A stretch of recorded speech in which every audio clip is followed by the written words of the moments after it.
দর্শক, চাঁপাইনবাবগঞ্জ সীমান্ত পরিস্থিতি নিয়ে বিস্তারিত জানাতে যুক্ত হচ্ছেন এই মুহূর্তে সহকর্মী তারেক রহমান। তারেক, বিএসএফ এর গুলিতে আহতরা এখন আসলে কেমন অবস্থায় আছে এবং সীমান্তের পরিস্থিতি সম্পর্কে আমাদেরকে জানাবেন।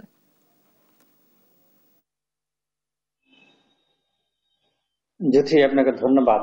আমি সকাল থেকে এই শিবগঞ্জ উপজেলা যে চকপাড়া সীমান্ত আছে, এই সীমান্তে আমি খোঁজ খবর রাখছিলাম। প্রথমে আমরা সকালে শহীদুল ইসলামের আহত হওয়ার খবর পাই এবং আমরা দুপুরে যখন শহীদুল ইসলামের বাড়িতে যাই তখন কিন্তু আরেকটি বিষয় আমরা জানতে পারি, সেখানে একই ঘটনাতে মিজানুর রহমান নামে আরেক যুবক গুলিবিদ্ধ হয়েছে, তার হাতে গুলি লেগেছে এবং শহীদুল ইসলামের বাম বুকে গুলি লেগেছে।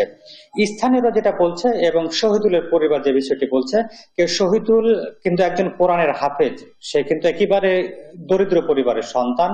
সকালে যে বর্ডার লাগা সীমান্ত এলাকায় তিনি কিন্তু আম গাছে, অর্থাৎ সামনে যে আমের মৌসুম আছে, এই আম মৌসুমের কারণে আমের গাছে পরিচর্যা করতে গেছিলেন।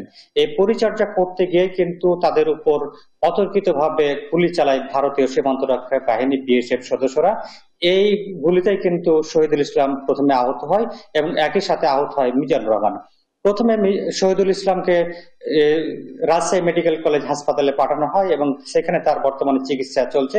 বিকেল নাগাদ তার অপারেশন করার কথা ছিল এবং তার পেটের ভিতরে কিন্তু গুলিটি আছে বলে আমাদেরকে চিকিৎসকরা জানিয়েছেন।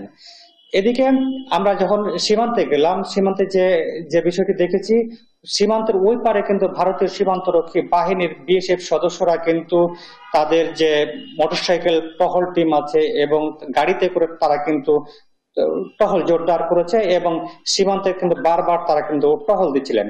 এদিকে কিন্তু বাংলাদেশের সীমান্তরক্ষী বাহিনী বিজিবি সদস্যরা কিন্তু সতর্ক অবস্থানে রয়েছে এবং যে এই যে বিএসএফ এর গুলির ঘটনায় কিন্তু বাংলাদেশে বিজিবি সদস্যরা কড়া প্রতিবাদ জানিয়েছেন এবং এই আজমতপুর এলাকাতে কিন্তু সকাল 11টার দিকে একটি পতাকা বৈঠক হয়েছে।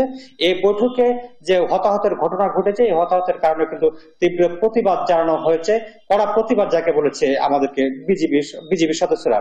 আমার সাথে কথা হয়েছিল মহানন্দা 59 বিজিবি ব্যাটালিয়নের যিনি অধিনায়ক আছেন লেফটেন্যান্ট কর্নেল গোলাম কিবরিয়ার সঙ্গে।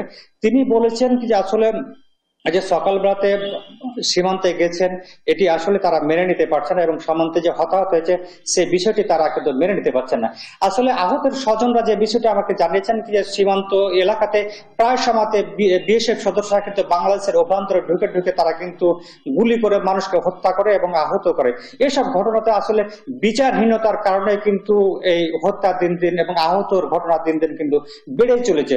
তারা বলছে যদি একজন বিএসএফ সদস্যের যদি দৃষ্টান্তমূলক শাস্তি হতো তাহলে কিন্তু বিএসএফ সদস্যরা অতর্কিতভাবে বাংলাদেশিদের হত্যা এবং আহত করতে পারতো না। তারা বলছে যে কোনো একটি ঘটনায় যদি বিএসএফ সংগঠিত হয়ে থাকে, এসব সংগঠিত ঘটনাগুলো যেন দৃষ্টান্তমূলক বিচার হয়, তারা কিন্তু বলছে। তবে এই হতাহতের পর থেকে যারা সীমান্ত লাগোয়া যে গ্রামবাসী গুলো আছে, স্থানীয় বাসিন্দারা আছে, তাদের মধ্যে কিন্তু আতঙ্ক বিরাজ করছে। তারা কিন্তু এই ঘটনার ক্ষোভ প্রকাশ করছে। তারা বলছে সীমান্ত এলাকায় যেন আরো কঠোর অবস্থানে যায় বিজিবি। এবং আমাদেরকে যে বিষয়টি সকালে যে দেখতে পেয়েছি সেটা হচ্ছে যে ভারতের সীমান্তরক্ষী বাহিনী যদি গুলি করে সীমান্ত থেকে, সেক্ষেত্রে কিন্তু বাংলাদেশের বাসিন্দাদের বাড়ি কিন্তু একেবারে সীমান্ত এলাকাতে, বাড়িতে এসেও কিন্তু গুলি পড়ার সম্ভাবনা রয়েছে। সেক্ষেত্রে কিন্তু আরো কঠোর অবস্থানে যাবে বিজিবি এবং রাষ্ট্রীয় পর্যায়ে আসলে এইসব বিষয়গুলো খতিয়ে দেখা দরকার বলে আমাদেরকে স্থানীয়রা জানিয়েছেন। তারা বলছেন যে সামান্য যে ফ্ল্যাগ মিটিং অর্থাৎ পতাকা বৈঠকে শুধু করা প্রতিবাদ নয়, আসলে রাষ্ট্রীয় যে দুই দেশের উচ্চ পর্যায়ে বিষয়টি নিয়ে আলাপ আলোচনা করা দরকার এবং কঠোর ব্যবস্থা নেওয়ার দাবি জানিয়েছেন স্থানীয়রা। যে যুদ্ধে এই ছিল আমার কাছে সীমান্তের সর্বশেষ পরিস্থিতি। চাঁপাইনবাবগঞ্জ থেকে আমাদের সহকর্মী তারেক রহমান আমার সাথে যুক্ত ছিলেন।